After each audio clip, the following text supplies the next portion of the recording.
Ya, shalom. Ya, selamat hari Paskah 2025 dan juga selamat pagi Bapak Ibu sekalian. Dan hari ini kita belajar satu tema, percaya maka selamat. Jujur saja ketika saya mempersiapkan khotbah ini agak bingung. Bingungnya kenapa? Karena saya diberi waktu oleh panitia 30 menit. Ya, Anda tahulah itu sulit ya. Apalagi ketika saya mempersiapkan ayatnya men itu. Waduh, wah berat ya. Ya, kita usahakan supaya tidak terlalu cepat, tapi juga tentunya kita bisa pas dengan waktu ya, karena habis ini juga ada ibadah Paskah untuk sekolah minggu ya. Mari kita buka di dalam ayat mas kita, Kisah 16 ayat yang ke-31. Kisah 16 ayat 31 ini adalah ayat yang menjadi dasar dari firman Tuhan pada pagi hari ini. Jawab mereka, percayalah kepada Tuhan Yesus Kristus dan engkau akan selamat, engkau dan seisi rumahmu. Amin. Ini kata-kata siapa? Paulus dan Silas yang ditahan atau dipenjara, dan kemudian kepala penjara ini saking ketakutannya mereka bertanya, apa yang harus kami lakukan supaya kami selamat?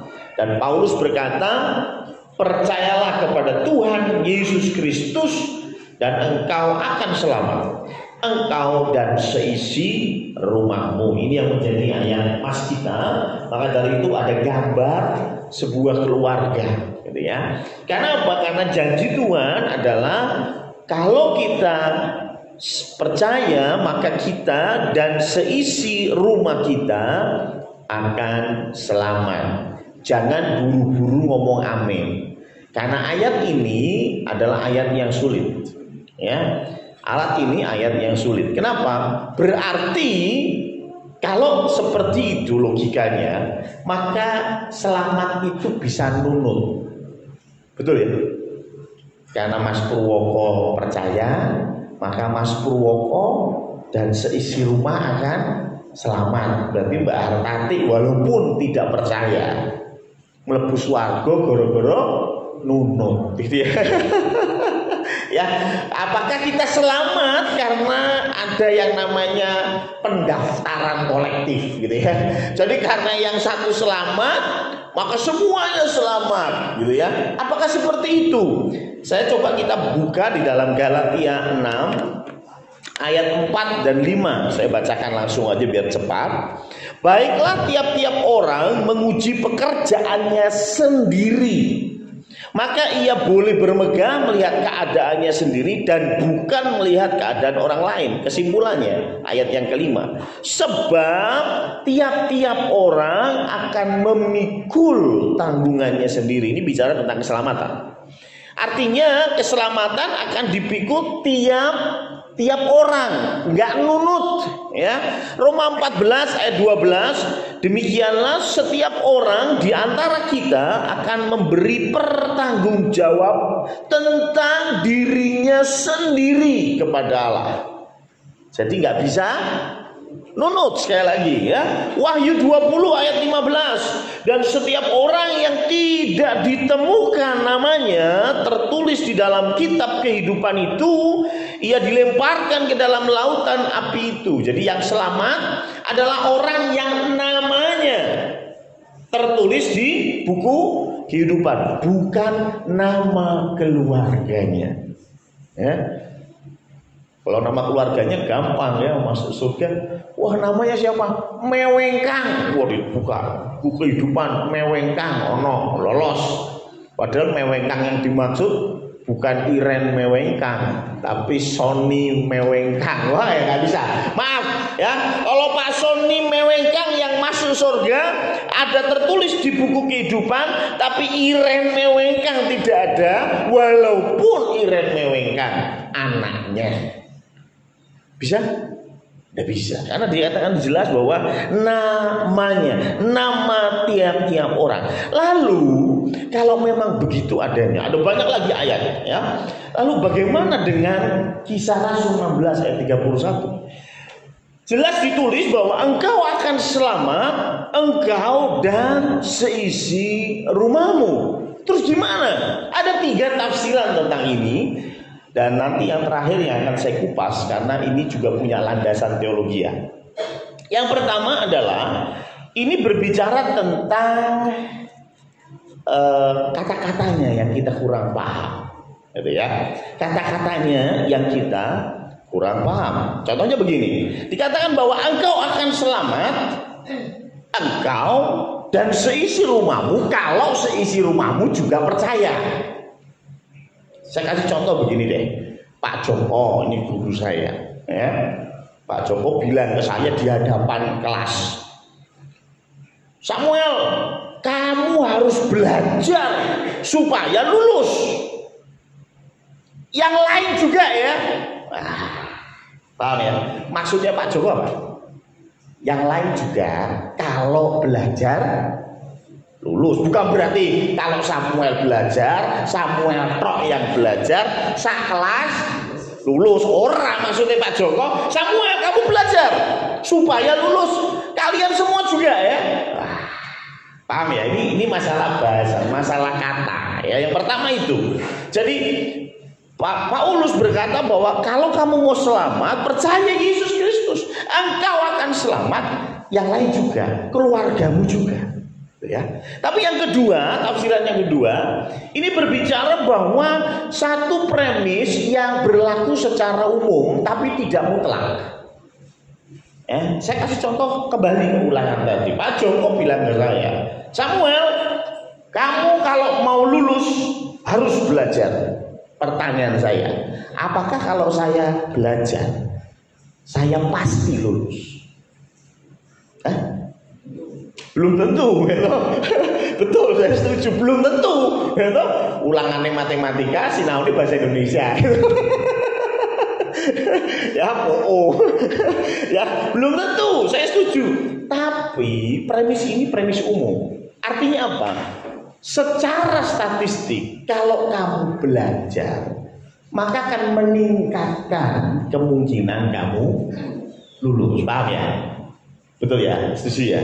Anak-anak, kalau kalian mandi, rajin mandi, tidak akan panuan. Setuju? Maaf, ya saya mandi sehari 2 kali. Ya, apa yang terjadi? Oh enggak lah. Ada menuduh saya ya? Enggak ya. Tapi ada orang yang sudah mandi sehari 2 kali tetap panuan ya, tetap. Cuma sekali lagi kan ini ada kasus-kasus lain. Oh ternyata airnya kotor ya, walaupun dia mandi. Oh ternyata tonggone panuan jadi ketularan dan lain sebagainya. Tapi dengan kita mandi, maka kemungkinan untuk panuan ini lebih kecil. Paham ya? Hal yang sama kalau engkau percaya, maka kemungkinan untuk keluargamu ikut percaya itu jauh lebih besar. Ayo, nah kalau semuanya tidak percaya, bapak era percaya, ibu era percaya, anak-anak era percaya, mbak era percaya, putune era percaya, kira-kira nih bisa percaya? Sulit. Bagaimana Injil bisa masuk ke rumah itu? Sulit. Tapi kalau ada satu yang percaya, maka kemungkinan, paham ya? Ini probabilitas yang umum ya. Kemungkinannya akan jauh lebih besar untuk yang lain mengenal Injil. Ya, karena sekali lagi ini bicara 2000 tahun yang lalu, belum ada YouTube. Zaman sekarang seluruh keluarga nggak ada yang percaya, tapi mereka setel YouTube bisa mendengar tentang Kristus. Tapi zaman 2000 tahun yang lalu, ya harus ada satu orang dulu yang percaya, dan dia akan cerita kepada anaknya, cerita kepada pasangannya, cerita kepada orang tuanya, sehingga mereka mendengar Injil, dan kemungkinan untuk percaya semakin besar. Itu tafsiran kedua. Tafsiran yang ketiga ini menarik, dan setiap tafsiran pasti punya dasar ayat lain. Jadi Bapak Ibu jangan bingung, loh Alkitab si jiwa tafsirannya oke ya. Jangan bingung, karena setiap ayat harus dikomparasi dengan ayat lain untuk memahami seberapa kuat tafsiran itu. Ya, jangan asal ngomong satu ayat seperti tadi, semua akan selamat, seisi rumahmu selamat, amin, selesai. Enggak, tapi harus dikomparasi dengan ayat-ayat lain. Nah, yang ketiga ini berbicara tentang apa? Yang pertama adalah Tuhan Yesus. Kalau kita percaya kepada Tuhan Yesus mau kepercayaan kita ini berdampak. Ya, kepercayaan kita ini berdampak. Dan dampaknya itu berbicara tentang dampak yang meningkat. Jujur, apapun yang terjadi di dalam hidup saudara, yang paling terdampak, yang pertama terdampak itu keluarga. Betul? Betul ya? Maaf ya. Ini saya bicara apa adanya lah. Kalau engkau anak-anak muda, pacaranmu nggak bener, ya, terus tiba-tiba kamu harus ngomong sesuatu ke papa mamamu, "Mama, aku sudah nggak haid 3 bulan." Saya mau tanya, yang pertama kali dapat masalah itu siapa? Keluarga. Orang bakal KRT terus mumet, aduh piye. Jauh. Yang pertama pusing siapa? Papa mamamu. Dengar itu, anak-anak. Ya, nggak bisa kamu bilang, "Oh, my life is my adventure." Tak tutup apa gitu. Ya, kalau kamu punya masalah, kamu masuk di dalam masalah, kamu terlibat di dalam masalah, maaf, yang pertama kali kena dampaknya itu siapa? Keluarga. Percaya saya. Ya, saya sudah hidup cukup lama untuk mengetahui itu. Ya, makanya itu anak-anak muda hati-hati dalam pergaulan. Jangan asal aja. Kenapa? Apa yang kamu perbuat, masalah yang kamu perbuat, pertama kali yang makan pahitnya, siapa? Pae, mae. Ya. Nah, hal yang sama, kalau engkau punya berkat, engkau dapat berkat, Om dapat bonus, yang pertama menikmati siapa Om? Kuberikan yang pertama untuk Tuhan. Alah pret gitu. Pret gitu, mesti balik langsung ngomong Mbak Ari, "Ayo kita makan di luar, aku baru dapat bonus." Loh, betul ya? Loh, itu masuk akal. Dan harusnya seperti itu. Gitu. Pak Agus, wah dapat berkat melimpah. Yang pertama kali merasakan siapa? Pak Gembala. Alah pret gitu. Orang mungkin Pak Agus pulang terus langsung telepon, "Pak Gembala mau makan apa nih, saya dapat bonus." Orang mungkin yakin gitu. Yang pertama kali yang kecipratan sobo, ya istri dan anak-anak. Paham ya? Kalau engkau percaya kepada firman Tuhan bahwa percaya maka selamat, bahwa engkau terima Kristus maka akan selamat, harusnya sih pertama kali buat cerita no sobo keluarga. Tuh, ini kan kabar sukacita yang besar. Ya. Salah seorang pendeta senior pernah berkata begini, "Oh, kamu itu nemu nasi goreng enak saja, nemu nasi goreng enak, cerita ke 10 orang, betul? Pandu, nasi goreng sana enak Om, betul? Ketemu lagi Mas Wo, nasi goreng di sana enak Om, Pandu cerita nang nasi goreng enak. Lah nek melu Gusti kok enak." Melu Gusti untuk keselamatan. Wis cerita lu. Halo. Lu harusnya cerita enggak? Cerita lu, katanya enak. Betul? Anda main ke Saloka, misalnya enak. Kenapa saya bilang misalnya, aku belum tahu. Ya buat dijak ya. Saya misalnya Anda main ke Saloka dan enak, Mahya main ke Saloka enak, pasti besok ketemu saya cerita, "Om Yoyo sudah pernah ke Saloka belum? Wah, enak itu." Betul nggak? Pasti cerita tuh saya, ya pasti cerita. Wah, desa Om Yoyo enak di Saloka. jajalan wis murah ngene-ngene, wis cerita panjang lebar. Kenapa? Karena enak. Pertanyaan saya, kalau engkau percaya maka selamat, engkau percaya Kristus maka selamat. Harusnya yang pertama kali kena dampak siapa? Keluarga. Maka dari itu amat sangat logis ketika berbicara tentang kalau kamu selamat maka keluargamu akan selamat. Karena kita punya misi kita apa? Mengenalkan Kristus. Dan dampak yang kita berikan harus berkembang. Kenal Yesus, percaya Yesus itu bukan sekedar wes kowe ngaku. Omong ngaku ra, ngaku dengan mulutmu. Nek kowe percaya Gusti Yesus, aku bersaksi bahwa aku percaya Yesus Kristus sebagai Tuhan dan Juru Selamat. Ya wis, kowe percaya. Apa ngono modele awake dhewe? Anda kalau mau jadi Kristen itu harus melalui namanya baptisan. Ya, kalau Anda belum Kristen dan mau jadi Kristen, ya Anda harus dibaptis. Lah mbok pikir dibaptis cuma Pak Pendeta aku mau dibaptis, ya wis besok ya jam 5 kita ketemu tak baptis, gitu kan? Gitu. Bisa tanya di belakang itu ada Eka.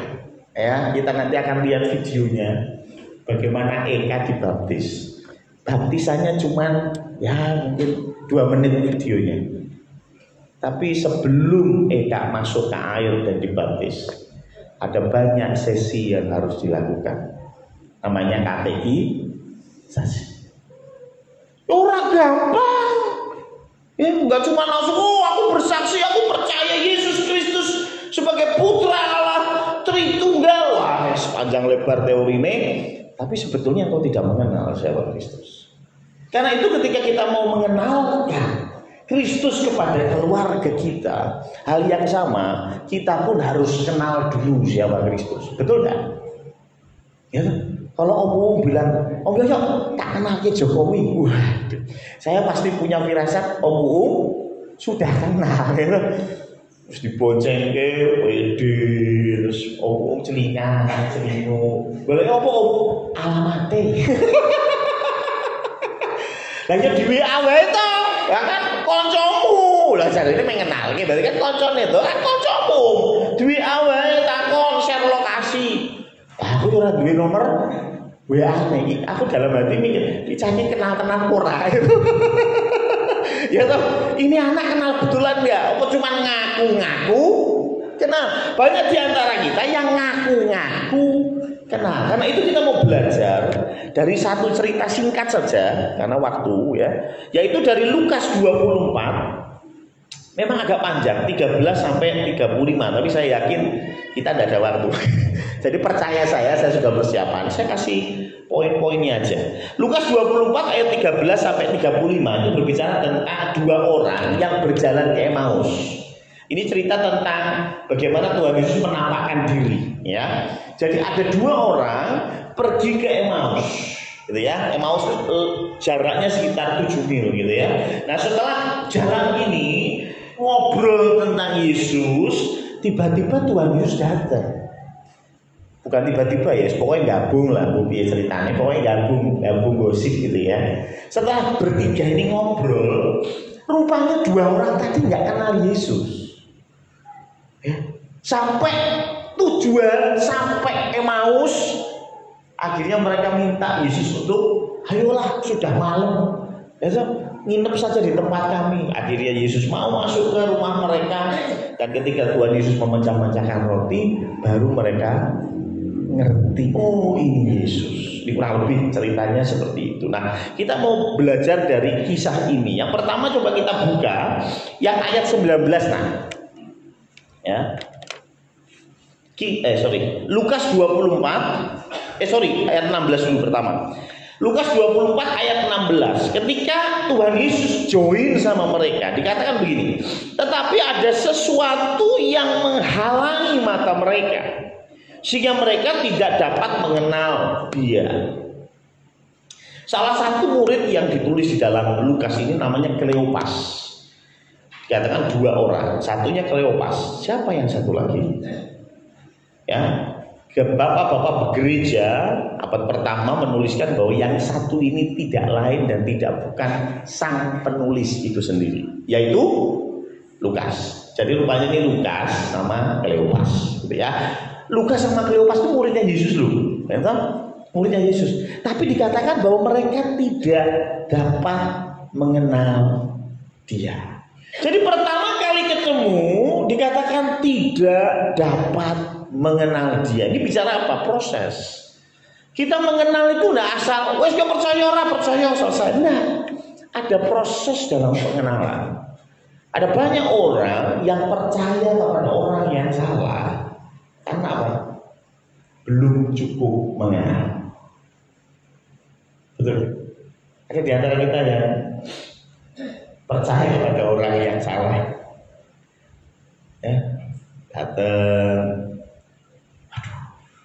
Mbak Retno, aku kesusahan ini lagi butuh duit, ya, sekarang butuh duit kan, gosok-gosok gini ya, ya, Mbak Retno, Mbak Tika, butuh duit Mbak Tika, karena yang kau tahu hanya luarnya, gitu ya. Yo kenal sama Om Yoyo kenal ya, cuma luarnya aja kelihatannya baik, ya, di gereja baik, khotbah juga sering, gitu ya.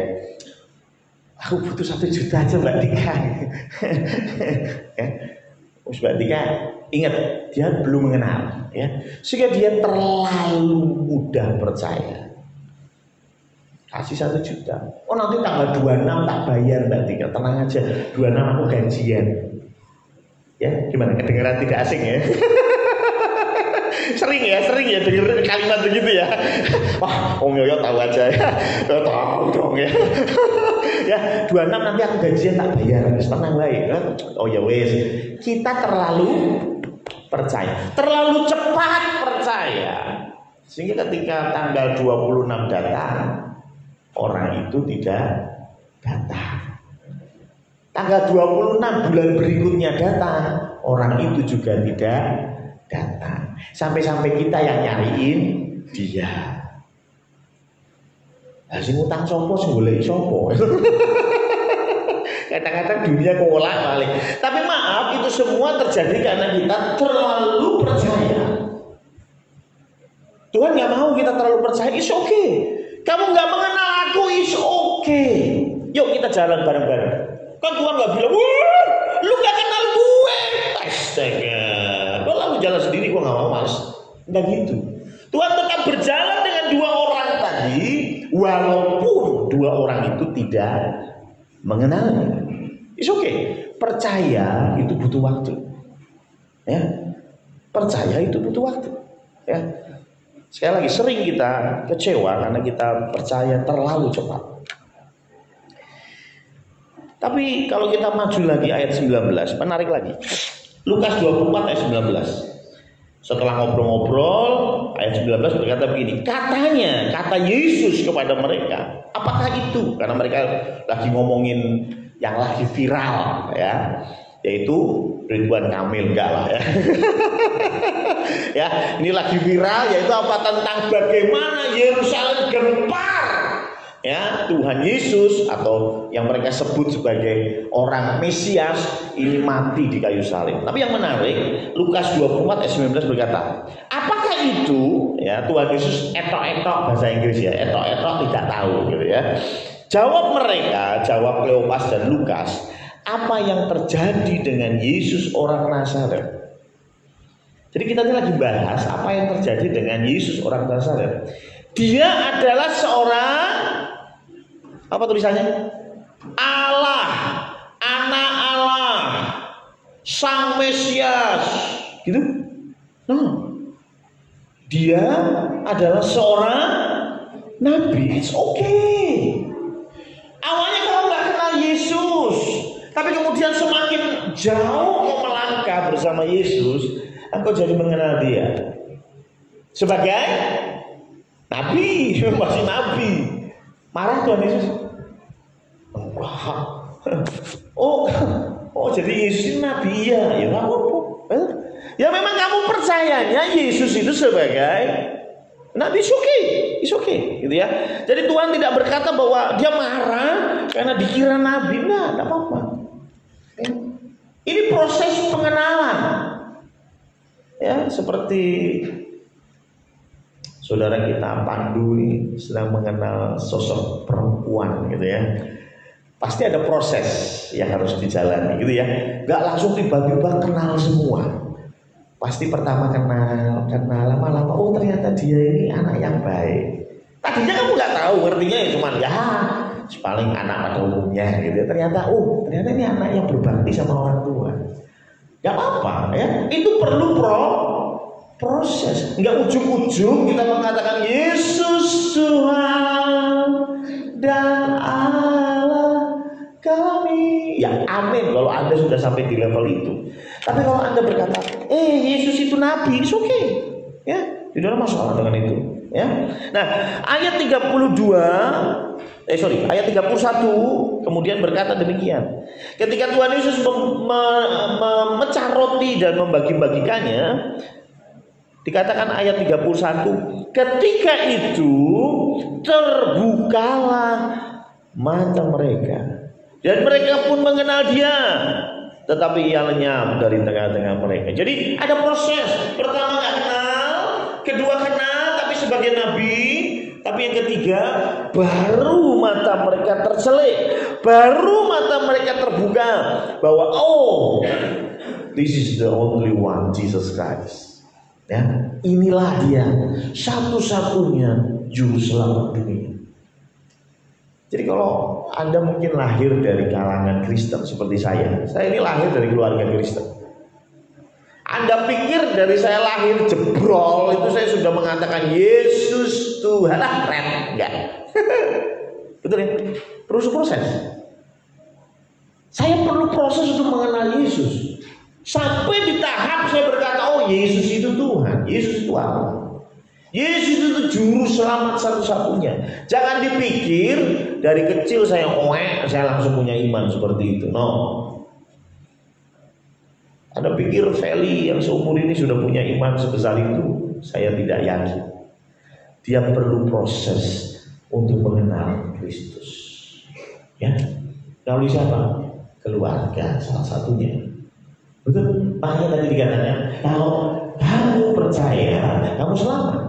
Kamu dan seisi rumahmu, kamu dan keluarga kamu. Dari mana Feli akan banyak belajar tentang Yesus? Kalau tadi Kleopas sama Lukas jalan bersama Yesus, tapi saya yakin tidak secara harafiah Feli akan mengalami itu. Tapi Feli bisa mengalami itu melalui orang tuanya. Betul? Betul ya? Iya. Pasti. Itu tugas kita. Itu tugas kita sebagai orang tua. Jadi yang pertama, kita belajar bahwa keselamatan itu, percaya itu perlu proses. Yang kedua, masih ada waktu 4 menit buat saya, ya. Bagaimana cara kita supaya kita bisa terus mengenal Yesus? Oke, prosesnya ada. Tapi bagaimana kita bisa terus mengenalnya? Karena kadang-kadang kita berpikir 10 tahun yang lalu ya saya begini, sekarang ya begini. 10 tahun yang lalu saya mengenal Yesus sebagai nabi, sekarang nabi juga sih. Nggak ada perubahan gitu ya. Terus gimana? Nah, saya lihat satu ayat yang menarik di dalam Lukas 24 ayat 32. Ketika Tuhan Yesus sudah hilang dari tengah-tengah mereka, ada satu kalimat yang menarik. Kata mereka seorang kepada yang lain, bukankah hati kita berkobar-kobar ketika ia berbicara dengan kita di tengah jalan, dan ketika ia menerangkan kitab suci kepada kita? Ya, jadi yang jadi kunci adalah hati yang berkobar-kobar. Jadi ketika Kleopas dan Lukas ngobrol di jalan bersama Yesus, mengupas tentang firman Tuhan, hati mereka berkobar-kobar. Akhir-akhir ini itu yang sulit. Mungkin Anda baca Alkitab hari ini, ya. Tiap hari saya baca Alkitab apa berita bagus. Tapi masalahnya, apakah hatimu berkobar-kobar? Maksudnya begini, jujur ya, saya waktu SMA itu saya punya 2 tipe guru. SMA saya punya 2 tipe guru. Satu tipe adalah guru yang menjengkelkan sekali, sehingga saya malas dengan pelajarannya. Ya, setiap dia datang, dia cuma cerita tentang kehidupannya, bukan cerita tentang pelajarannya. Ya, bapak tadi berangkat sekolah, ya di jalan ketemu kucing. Ini hubungannya apa gitu ya sama pelajaran dia gitu ya. Saya nggak tahu Anda semua pernah dapat guru model begini nggak. Tapi ini membuat saya nggak senang dengan pelajaran itu. Pelajaran itu jadi nggak menarik. Dia akan bilang, kamu baca halaman 15. Aduh, saya baca. Tapi saya mengerti. Nah, kenapa? Karena hati saya nggak berkobar-kobar. Iyalah, gitu. Ya, gimana kita mau cabutnya? Kapan cabutnya? Ini aja pas pelajarannya Bobby. Kita kasih nama guru kita tuh Bobby. Ya maaf ini jangan dicontoh ya. Bobby itu botak biadab. Saking jengkelnya anak-anak ya, saking jengkelnya. Wah, Bobby datang ya. Wah, jadi kalau kita mau cabut tuh pasin aja masih Bobby ini. Kenapa? Oh malas gue kerja. Karena apa? Karena nih gurunya nggak semangat, tapi yang jadi kunci sebenarnya bukan gurunya sih, kitanya juga sih ya. Kita nggak berkobar-kobar gitu. Tapi berbeda dengan satu guru lain, wow, dia menjelaskannya dengan menarik, ya, sehingga kamu itu sangat senang dengan pelajarannya. Dan pelajarannya waktu itu adalah fisika. Can you imagine? Fisika yang biasanya jadi momok yang menakutkan, betul ya? Tapi dengan guru ini yang bisa menjelaskan dengan asik dan hati kita berkobar-kobar, kita jadi semangat belajar. Dan semangat belajar melahirkan ya ilmu pengetahuan, kita jadi mengerti, gitu ya. Sama di sini 1,5 jam ngajarnya, di sini juga 1,5 jam. Tapi di sini kita nggak dapat apa-apa. Di sini kita dapat banyak hal. Kenapa? Hati yang berkobar-kobar. Pertanyaan saya, mungkin Anda baca Alkitab, mungkin Anda datang ke gereja, mungkin Anda mendengarkan firman Tuhan, entah dari mimbar ini maupun dari YouTube. It's okay. Tapi pertanyaan saya, hatimu bagaimana? Apakah berkobar-kobar? Atau engkau baca Alkitab, ya karena memang tiap hari harus baca Alkitab. Jadi bacanya pada mulanya adalah firman, dan firman itu bersama-sama dengan Allah, dan firman itu adalah Allah. Amin. Apakah begitu bacamu? Atau engkau dengan berkobar-kobar membaca kata demi kata? Maka dari itu Tuhan bilang apa? Kemanakah kasihmu yang mula? Kenapa sih? Karena kasih yang mula-mula bicara tentang hati yang berkobar-kobar. Betul nggak? Ya? Pandu yang lagi punya kasih yang mula-mula. Jogja Semarang itu kecil ya. No problem. Tiap minggu pulang tidak lelah, ya kan? Karena berkobar-kobar. Coba udah usia seperti saya 43 suruh Jogja Semarang prei gitu. Boyoele gitu. Ya, paham ya maksud saya? Karena nggak ada hati yang berkobar-kobar ya sudah. Nggak ada gregetnya lagi ya sudah. Bagaimana kondisi hatimu ketika engkau melangkahkan kaki ke gereja? Apakah engkau hari Minggu pagi bangun dan bilang, haleluya, hari ini hari Minggu, saya mau ke gereja? Atau ya minggu lagi. Yang mana? Yang kedua, ya minggu lagi. Capek gua ya. Udah hari libur hari Minggu doang. Masih kepotong ke gereja. Ini healingnya kapan nih healingnya gitu ya. Ingat, kalau kau seperti itu, gak heran pengenalanmu akan Allah ya gitu-gitu aja, gak tambah. Kenapa gak ada hati yang berkobar-kobar? Saking berkobar-kobarnya ayat 25 dan 26 ketika Tuhan Yesus mau pamit gitu ya. Ini bicara tentang jalan kaki tadi ya. Lalu ia berkata kepada mereka, Lukas 20, 28, 29 ya. Mereka mendekati kampung ya 28, 29 maaf ya. Mereka mendekati kampung yang mereka tuju.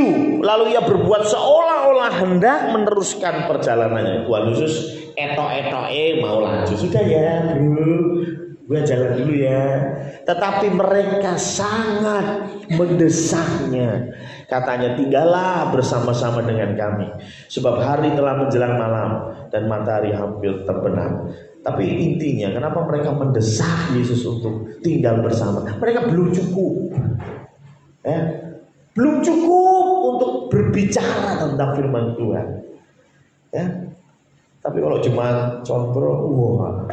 Jadi ini adalah ayat yang terakhir. Haleluya. Ayat yang terakhir, haleluya. Lo iya toh yo, karena nanti ada sekolah minggu ya. Tenang ya, tenang. Saya lebih-lebih, ya ini udah lebih 5 menit ya, nggak apa-apa. Kata Mbak Ning, lebih 15 menit masih diampuni ya. Ya, jadi pertanyaannya sekali lagi, apakah kau masih berkobar-kobar atau tidak? Kalau tidak, ya kobarkan semangatmu. Kobarkan rasa cintamu kepada Tuhan, sehingga baca Alkitabmu bukan sekedar baca, doamu gak cuma sekedar doa, ke gerejamu gak cuma sekedar ke gereja, ya. Dan yang ketiga, percaya kepada Yesus harus punya tujuan yang benar. Coba kita lihat di ayat 25-26 ya.